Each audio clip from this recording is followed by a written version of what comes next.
আমাৰ ভাগৱতখনৰ স্কন্ধ কেইটা সেইটো প্ৰথম কথা হ'ল।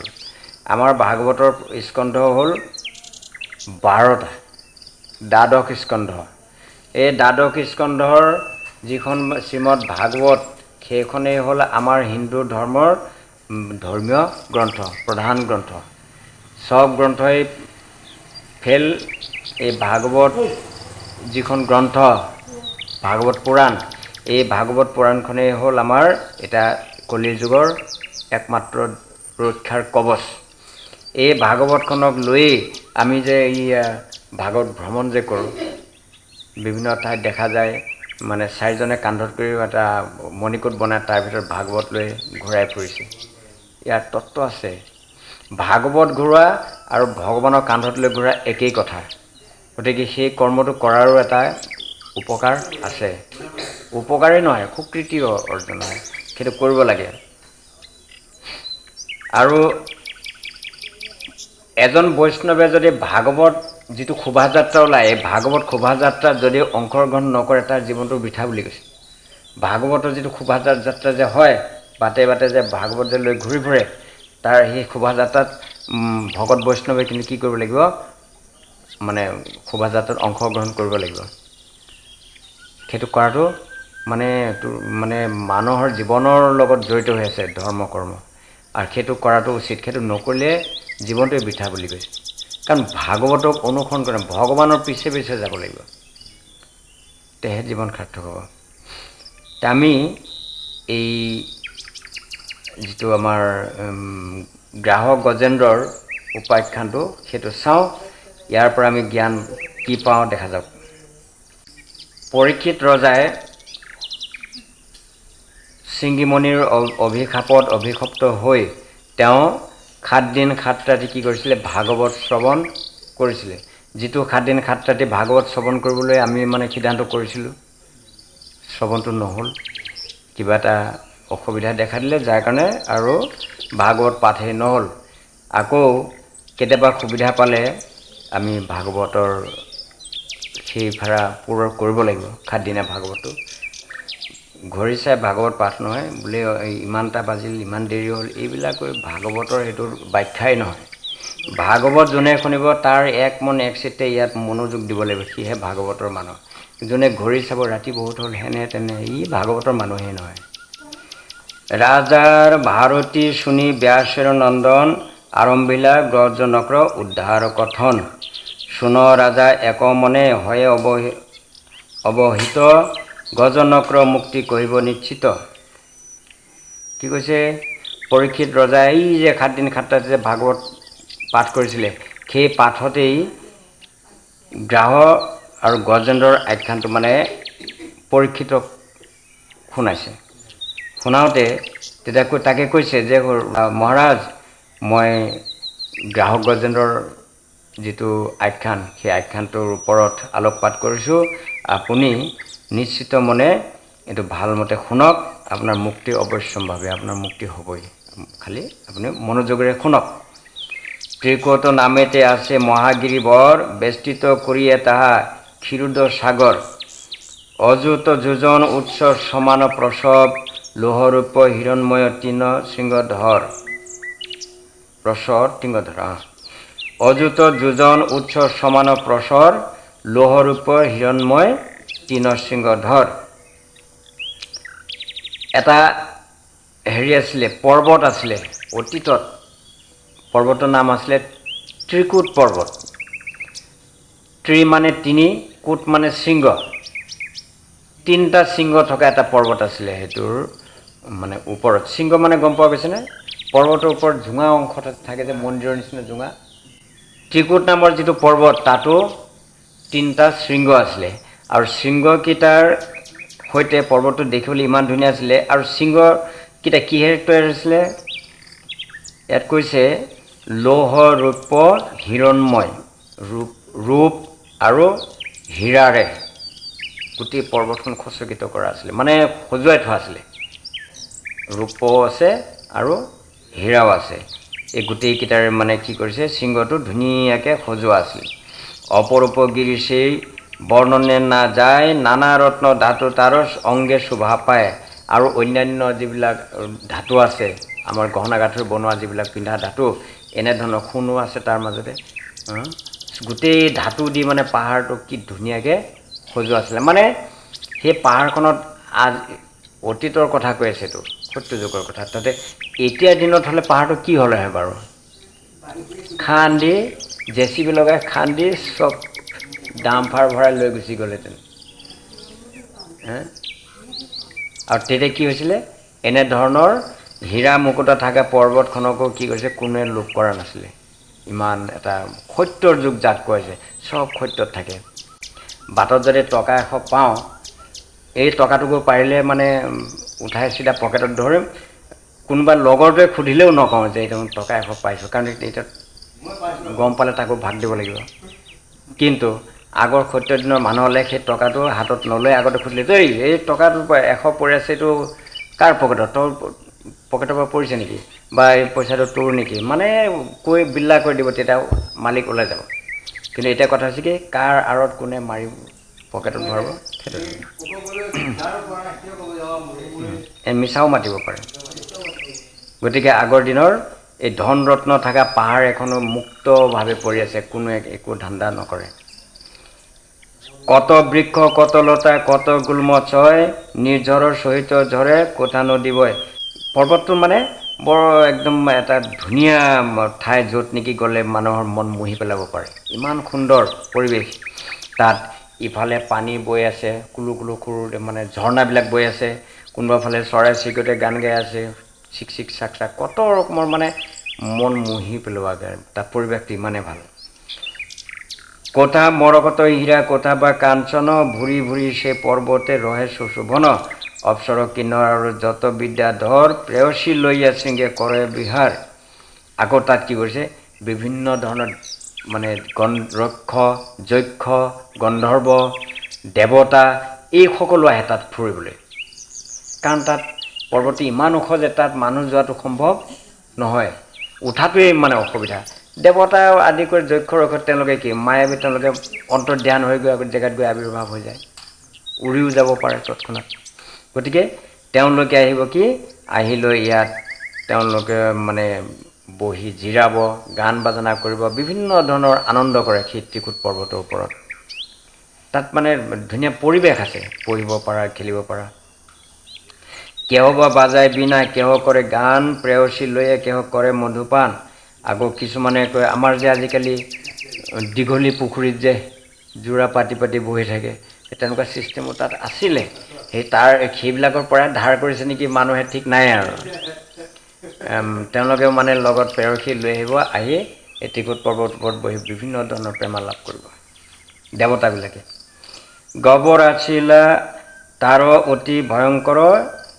সিংহ ব্যাঘ্ৰ ৰহে তথা নিৰ্ভৰ অন্তৰ আৰু তাত পৰ্বতৰ নামনিত একদম বৃহৎ জাৰণি একোটা আছিল আকৌ কোনোবা ঠাইতে মস্ত মস্ত গাঁত ওপৰত সুন্দৰ তলত আকৌ ক'ৰবাত জাৰণি ক'ৰবাত গাঁত এইবিলাকত আকৌ কি থাকে বাঘ সিংহতৰ পাহাৰৰ ওপৰত উঠিব নোৱাৰে পৰ্বতৰ শৃংগত উঠিব নোৱাৰে সিহঁতে তলত নিৰ্দিষ্ট এটা ঠাইৰ পৰা তেওঁ মানে তলত থাকে আৰু এই বাঘ সিংহ এইবিলাকো তাত মানে কি কৰে নিৰ্ভয়ে বিচৰণ কৰে সিহঁতেও মানে তাত বাস কৰে মানে মদমত হস্তি দেখি ধাই সিংহগণ সতত বিবাদে হয় ভীষণ গৰ্জন কেতিয়াবা বাঘ সিংহৰ মানে কাজিয়া পেচালো হয় ইটোৰ লগত সিটোৰ কাজিয়া পেচাল লাগি একদম মানে বৃহৎ হুলস্থুল সৃষ্টি হৈ যায় গৰ্জন হাও হু পুৰা যুদ্ধ ভীষণ অৰণ্য তাৰ তলদেশে ৰয় ৰবি শশী কৰ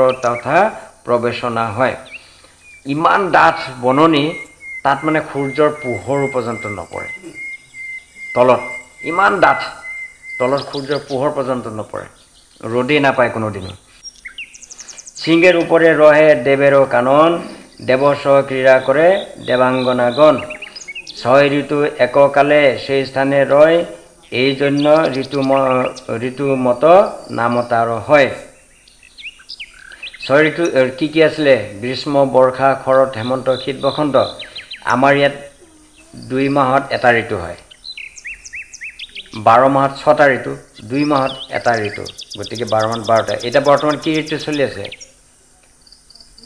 এতিয়া হেমন্ত চলি আছে। হেমন্তৰ পিছত আহিব শীত। শৰৎ ঋতু এতিয়া দুৰ্গা পূজাটো শাৰদীয় দুৰ্গোৎসৱ, শৰৎ ঋতুত দুৰ্গা পূজা হয়। এতিয়া কিন্তু হেমন্ত চলি আছে। এই হেমন্ত ঋতুৰ পিছত আহিব শীত। শীত ঋতু মানে পুহ মাঘ, এই দুটা মানে ঠাণ্ডা, এইটো শীত ঋতু। তাৰপিছত আহিব আকৌ বসন্ত, ফাগুনৰ পৰা বসন্তকাল, ফাগুন চ'ত 2 মাহ বসন্ত। তাৰপিছত আহিব গ্ৰীষ্ম, গৰম দিন। তেতিয়াহ'লে আমাৰ এতিয়া বৰ্তমান এই যিটো 6 ঋতু, ইয়াত 2 মাহত এটা ঋতু, মানে গোটেই ঋতু 6টা, মানে গোটেই 12 মাহৰ ভিতৰত 6টা ঋতু হয়। ইয়াত কৈছে য'ত নেকি এই ত্ৰিকুট পৰ্বতৰ কথাটো কৈছে, তাত মানে দেৱতাবিলাক, গন্ধৰ্ববিলাক চবেই আহি পেলাই তাত এইবিলাক আনন্দ কৰেতো। তাত কৈছে 6 ঋতু একবাৰতে হয়। গ্ৰীষ্ম, বৰ্ষা, শৰৎ, হেমন্ত, শীত, বসন্ত একেলগেই চলে তাৰমানে। আমাৰ মানুহৰ জন্মতো কিন্তু নাই, একদম সুন্দৰ পৰিৱেশ, AC, গোটেই AC আৰু 12 মাহে আমাৰ ইয়াতো এটা সময়ত গছৰ পাত পৰি গছ লটকা হৈ যায়, ফুল দেখিবলৈ পোৱা নাযায়, আৰু প্ৰতিটো ছিজনে বেলেগ বেলেগ ফুল ফুলে। তাত 12 মাহে গছ ফুলিয়ে থাকে, 12 মাহে মানে ফল ধৰিয়ে থাকে। ইমান এটা সুন্দৰ। আমিতো এতিয়া একোটা ফলৰ ছিজন পাৰ কৰি দিলোঁ, এতিয়া নতুন ফল আহিব, যে কঁঠাল শেষ। তাত 12 মাহে কঁঠাল পোৱা যাব, 12 মাহে আম, 12 মাহেই মানে আনাৰস, এইবিলাক মানে 6 ঋতু যিহেতুকে একেলগে চলে। অশোক, চম্পক, চুত, পিয়ালত, পনস, তমাল, দাৰিম্ব, তাল, চন্দন, সৰস। তাত গছ কিছুমানৰ নাম কৈছে। ফুলৰ ভিতৰত কি থাকে? অশোক ফুল, চম্পা ফুল, পিয়াল ফুল, এইবিলাক মানে পনস, এইবিলাক হ'ল ফুলৰ নাম। তাৰপিছত ডালিম গছ, তাল গছ, চন্দন গছ, এইবিলাক তাত মানে একদম পুৰা বাগান। কত শত তৰুলতা শুভে উপবনে, খনে খনে নিন্দা কৰে স্বৰ্গীয় নন্দনে।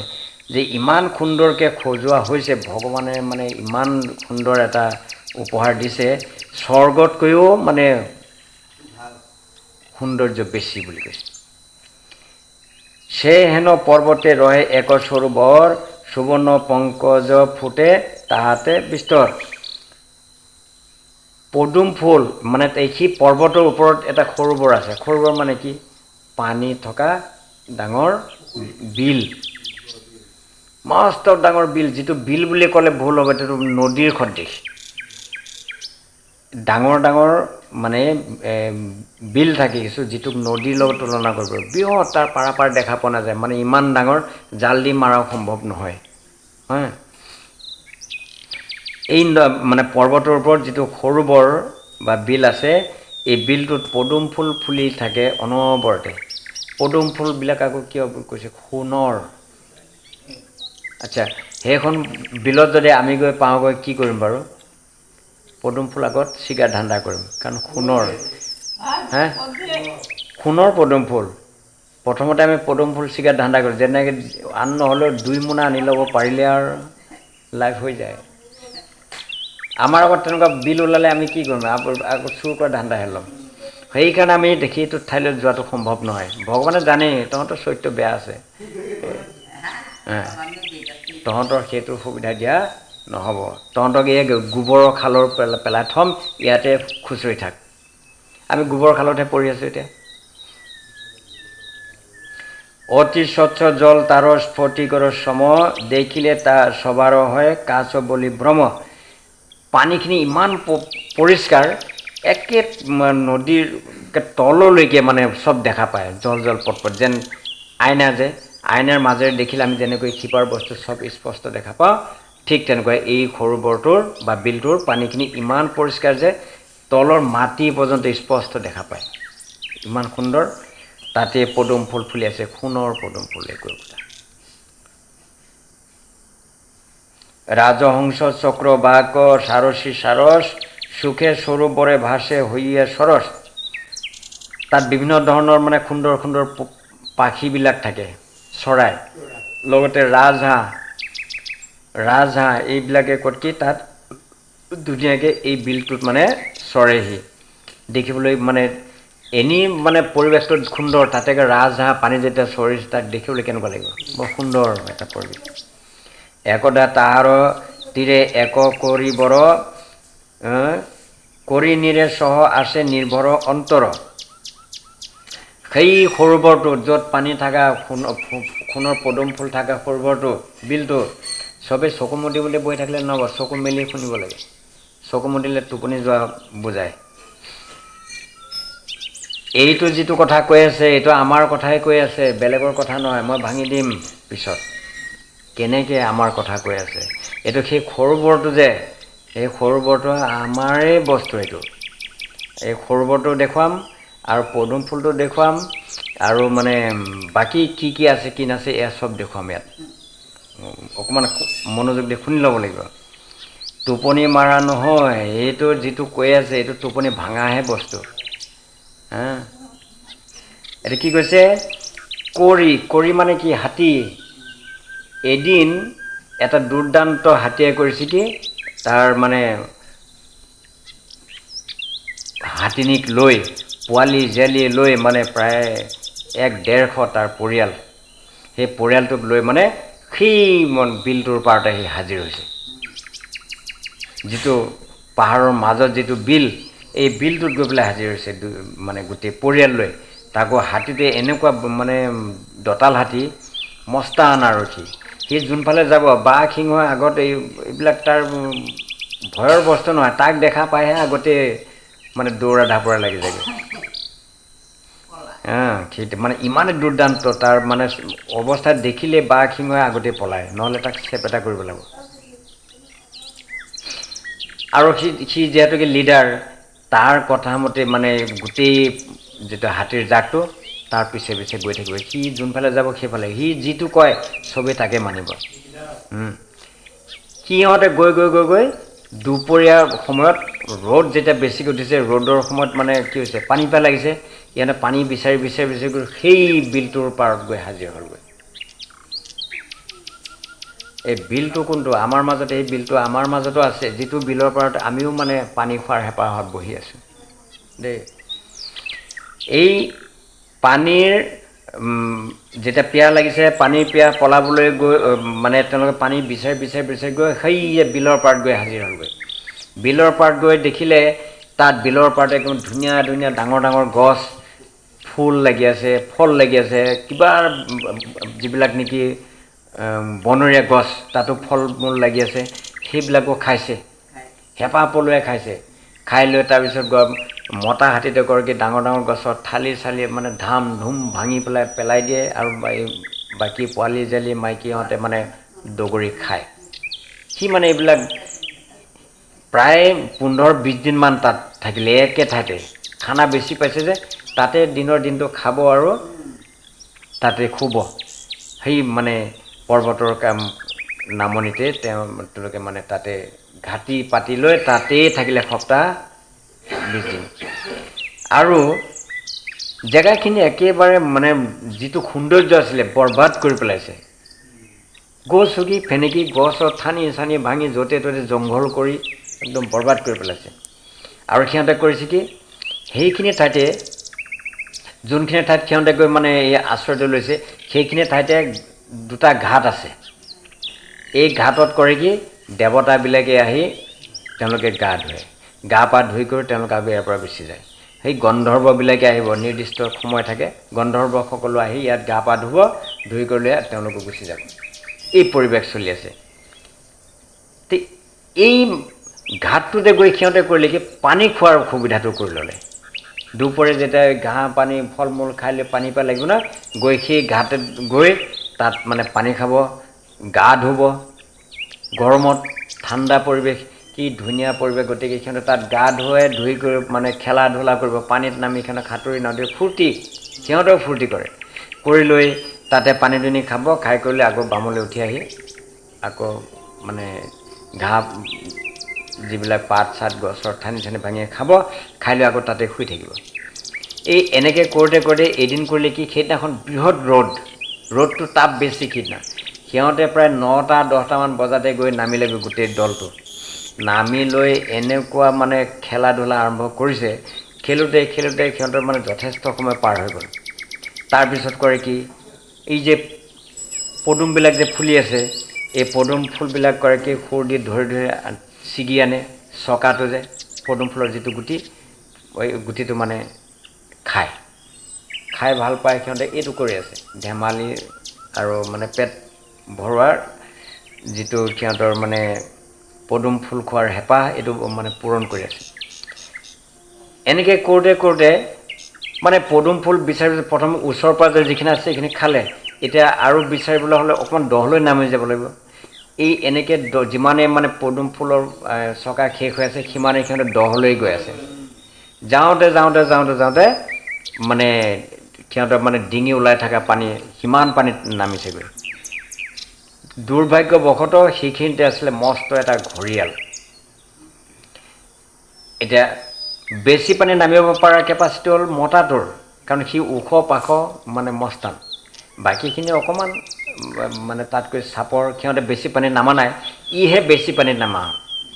এই বেছি পানীত যেতিয়া গৈ পদুমৰ চকা খাবলৈ ধৰিলে, সৈ ঘঁৰিয়ালৰ নেজত মানে গছক পৰি গ'ল। গছক পৰাৰ লগে লগে সিওতো কষ্ট পাইছে। সিও বেঙা তাতেনো থাকিব লাগে, দেখি আছোঁ ইহঁতে মানে ইয়াত পানী ঘোলা কৰি ঘুম ঘাম মানে শব্দ কৰি গা পা ধুই আছে, ফূৰ্তি কৰিছে। তই আঁতৰি যাগৈ। সি আকৌ সেইখিনিতে থাকিল।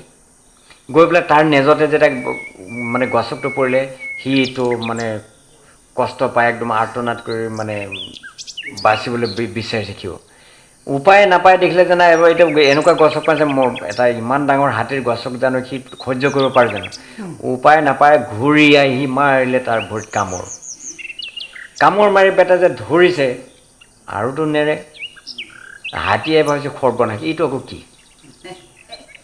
কিহে কামুৰি ধৰিলে? কিবা যে কামুৰি ধৰিছে এইটো গম পাইছে, সি কষ্ট অনুভৱ কৰিছে।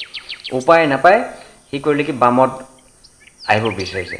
এতিয়া ঘঁৰিয়ালৰ তাৰ স্বভাৱ কি, সি বামলৈ আহিলে সি মৰিব, গতিকে সি বামলৈ আহিলে সিও মানে টানি ধৰি আছে, একদম খামোচ মাৰি তাক উঠাই নিব নোৱাৰে। তাৰপিছত তাতেই যেনেকৈ পাৰে মানে আক্ৰমণ চলালে আৰু হাতীয়েও বাচিবৰ কাৰণে আক্ৰমণ চলাইছে। ঘঁৰিয়ালেও কিন্তু এৰি দিয়া নাই তাৰ খং। এই এনেধৰণে মানে দুইটাই তাত চলালে যুদ্ধ। ইটোৱেও নেৰে সিটোৱেও নেৰে। সি এৰি দি মানে যাবগৈ পাৰে পানীৰ মাজত, কিন্তু নেযায়। সি কামোৰ যে বহুৱাইছে, কামোৰ মানে এৰি দিয়া নাই। সি তাৰ মানে এটাই খং, মোক গছক মাৰিছে তোক শেষেই কৰি পেলাম মানে। হাতীৰ ভৰিত ধৰি আৰু কোনোমতে নেৰে কামোৰ। তাৰপিছত এনেকৈ কৰি এবাৰ হাতীয়ে কৰে কি, চোঁচৰে তাক লৈ আহে বামলৈ, আকৌ এবাৰ ঘঁৰিয়ালে টানি তাক লৈ যায় পানীলৈ। এই বাৰে এবাৰ বামত এবাৰ পানীত, উঠা নামা এইটো হৈছে। তাৰপিছত এটা সময়ত গৈ বলে নোৱাৰা হৈ গ'ল। তেতিয়া লগৰ যিবিলাক মাইকী হাতী আছিলে সিহঁতক ক'লে যে এইবিলাক চব তাৰ মানে পৰিয়াল, তাৰ ঘৈণীয়েক কেইবাজনীও আছে, 50জনীমান ঘৈণীয়েকেই তাৰ, আৰু 50জনী পোৱালি জালি কিমানখিনি হ'ব তাৰ পালটো, প্ৰায় 150মান পৰিয়াল। মাইকী হাতীকেইটা ধৰিছে মতাটোৰ নেজত, পোৱালিকেইটাকো কৈছে তহঁতেও ধৰ। গোটেই হাতীৰ মানে এটা মানে চেইন ছিষ্টেম। এই পানীৰ বেছি পানীত মানে যুদ্ধ চলি আছে, তাৰ পৰা ইটোৰ নেজত সিটোৱে ধৰিছে, সিটোৰ নেজত সিটোৱে ধৰিছে, মুঠতে টানি উঠাব লাগে। ঘঁৰিয়ালক বামত উঠাই আনি মানে তাক মাৰিব লাগিব, সেইটো বুদ্ধি। কিন্তু ঘঁৰিয়ালৰ কম বস্তু নহয়, সি কিন্তু এৰি দিয়া নাই। সি বন জংঘলত এনেকুৱাকৈ খামোচ মাৰি ধৰিছে পাথৰে চাথৰে, মানে তাক এৰুৱাই অনাটো সম্ভৱ নহয়। সি মানে এনেকুৱাকৈ ধৰিছে তাক এৰুৱাব নোৱাৰে। এই টানা টানি কৰি মানে বলে নোৱাৰি যেতিয়া মাইকীকেইটাক ক'লে ধৰিবলৈ, মাইকীকেইটা ধৰিলে, টানিছে, লৰাবই নোৱাৰে। পোৱালিকেইটাকো ক'লে তহঁতেও টান, আকৌ সিহঁতেও ধৰি টানিছে, নাই লৰাবই নোৱাৰে। মানে হাতী হ'লে কি হ'ব, কিন্তু পানীত বল দিব নোৱাৰে নহয়। বামৰ বস্তু বামত বল দিব। এতিয়া হাতীয়েতো বামতহে পাৰিব, পানীতো নোৱাৰে। গতিকে পানীত ঘঁৰিয়ালৰ টেম্পাৰ বাঢ়িছে, বেছি হৈছে, গতিকে সি যি কৰে সেয়া এতিয়াতো ওলাই আহিব নোৱাৰে। এই এনেধৰণে যুদ্ধ কৰি এটা সময়ত গৈ দেখিলে এই পোৱালিকেইটাই মানে 2-4দিন মানে সিহঁতে চেষ্টা কৰিলে, নাই একো কৰিব নোৱাৰে, গতিকে পোৱালিকেইটাই এৰি দিলে, যা আমি আৰু এনেই কষ্ট কৰি আছোঁ। তাৰপিছত থাকিল কোনো মাইকীকেইটা। মাইকীকেইটাও এইবাৰ কৰিছে কি সিহঁতে চেষ্টা কৰি আছে, টানি আছে কত, নাই উঠাব নোৱাৰে। হাতীটোকো উঠাব নোৱাৰে, ঘৰিয়ালটোক উঠাব নোৱাৰে, কাৰণ ঘৰিয়ালে টানি ধৰি আছে বেলেগ খামোচ মাৰি। তেতিয়া দেখিলে যে হাতীৰ এতিয়া বল কমি আছে নহয়। আজি 15-20 দিন হৈ গ'ল যুদ্ধ কৰি কৰি কৰি কোনোতো আহাৰ পাতি খাব পৰা নাই, গছপাতো খাব নাপায়, আনকি একো ফল মূলো খাব পৰা নাই। গতিকে ভোকত আৰু কিমান যুদ্ধ কৰিব। এটা সময়ত গৈ হাতীটো দুৰ্বল হৈ গ'লগৈ। দুৰ্বল হৈ তেতিয়া কৰিছে কি, সি টানিব নোৱাৰা হ'ল নহয়। ঘৰিয়ালে পায় তাক বাৰে বাৰে পানীত জুবুৰা দিয়ে, পানীৰ তলত সোমাই পেলাই। আৰু পানীৰ তলত গৈ সি উশাহ নিশাহ ল'ব মানে একোৱে ল'ব নোৱাৰে, একদম গোটেইটো দম বন্ধ হৈ সি মানে মৰিবলৈ উপক্ৰম হৈছে। আৰু হয়তো 2-1 ঘণ্টাৰ পিছত সি মানে মৰিবই। সেইতে উপায় নাপায় তেতিয়া এই পদুম ফুল এটাত সুৰ দি মেৰিয়াই টানি মানে ওপৰলৈ তুলি ভগৱানক আৰাধনা কৰিছে, হে প্ৰভু, মোৰ মানে এতিয়া মোৰ গাত যিমান বল শক্তি আছিলে মই চেষ্টা কৰি চালোঁ, কিন্তু মোৰ চেষ্টাৰ একো ফল নধৰিলে। এতিয়া আজি নোখোৱা নোবোৱাকৈ যে ইমান দিনে যুদ্ধ কৰিলোঁ, কৰি এতিয়া মই ভাগৰি পৰিছোঁ, মই আৰু নোৱাৰোঁ, মোৰ গাত বল নাইকিয়া হ'ল, নোখোৱা নোবোৱাকৈ কিমান যুদ্ধ কৰিম, তুমি এই সময়ত মানে মোক উদ্ধাৰ কৰা। তুমি যদি উদ্ধাৰ নকৰা তেতিয়াহ'লে মোৰ আৰু গতি নাই, মই অনায়াসে মৰিব লাগিব।